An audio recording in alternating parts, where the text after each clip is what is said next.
തമിഴ്നാട്ടിലേക്ക് വന്നാൽ അവിടെ ഇന്നലെ മുതൽ തന്നെ ശക്തമായ മഴയാണ്. പലയിടങ്ങളിലും റെഡ് അലർട്ട് ഒക്കെ നൽകിയിട്ടുണ്ട്. കെ.വി. ശ്രീധരൻ നമുക്കൊപ്പം ചേരുന്നുണ്ട് അവിടെ നിന്ന്. ശ്രീധരൻ, പ്രത്യേകിച്ച് ദക്ഷിണേന്ത്യൻ ജില്ലകളിലാണ് ഇപ്പോൾ മഴ മുന്നറിയിപ്പ് ശക്തമായി തന്നെ നിലനിൽക്കുന്നത്. എവിടെയൊക്കെയാണ് അവധിയൊക്കെ നൽകിയിട്ടുള്ളത്?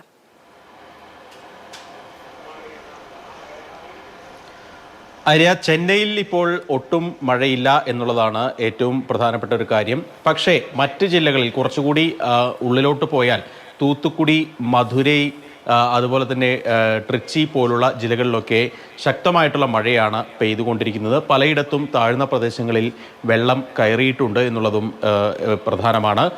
ഏതായാലും ചെന്നൈയിൽ ഇടവിട്ട് മഴ പെയ്യുന്നുണ്ട്. പക്ഷേ പൊതുവിൽ അങ്ങനെ ഒരു ആശങ്കപ്പെടേണ്ട ഒരു സാഹചര്യം ഇല്ല. പക്ഷേ മറ്റിടങ്ങളിൽ അതല്ല സ്ഥിതി. തിരുവണ്ണാമല ഉൾപ്പെടെയുള്ള ഭാഗങ്ങളിലൊക്കെ കഴിഞ്ഞ ഫെയ്ങ്കൽ ചുഴലിക്കാറ്റിൻ്റെ സമയത്തും അത്തരത്തിൽ വലിയ ബുദ്ധിമുട്ടുണ്ടായ സ്ഥലമാണ്. അവിടെയൊക്കെ മഴയുണ്ട്. ശ്രീപെരുമ്പത്തൂർ മേഖലകളിലൊക്കെ പലയിടത്തും വെള്ളക്കെട്ടുണ്ട്. അതുപോലെ തന്നെ ഇപ്പോൾ ന്യൂനമർദ്ദം കന്യാകുമാരി തീരത്തേക്ക് നീങ്ങിക്കൊണ്ടിരിക്കുന്നു എന്നുള്ളതാണ് ലഭിക്കുന്ന കാലാവസ്ഥാ നിരീക്ഷണ കേന്ദ്രത്തിൽ നിന്ന് ലഭിക്കുന്ന വിവരം. അത് നാളെയോട് കൂടി ദുർബലമാകും. ഏതായാലും ഇന്ന് വൈകിട്ട് വരെ മഴ തുടരും എന്നുള്ളതാണ് കാലാവസ്ഥാ നിരീക്ഷണ കേന്ദ്രത്തിൻ്റെ മുന്നറിയിപ്പ്.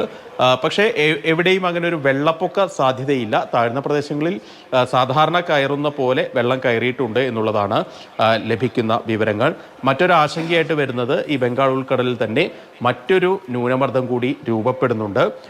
തെക്കൻ ആൻഡമാൻ കടലിലാണ് ഈ നാളെയോടുകൂടി ഈ ചക്രവാത ചുഴി രൂപപ്പെടുന്നത്. അതുകൊണ്ട് തന്നെ അത് തമിഴ്നാട് തീരത്തേക്കാണ് ഇനി നീങ്ങുക.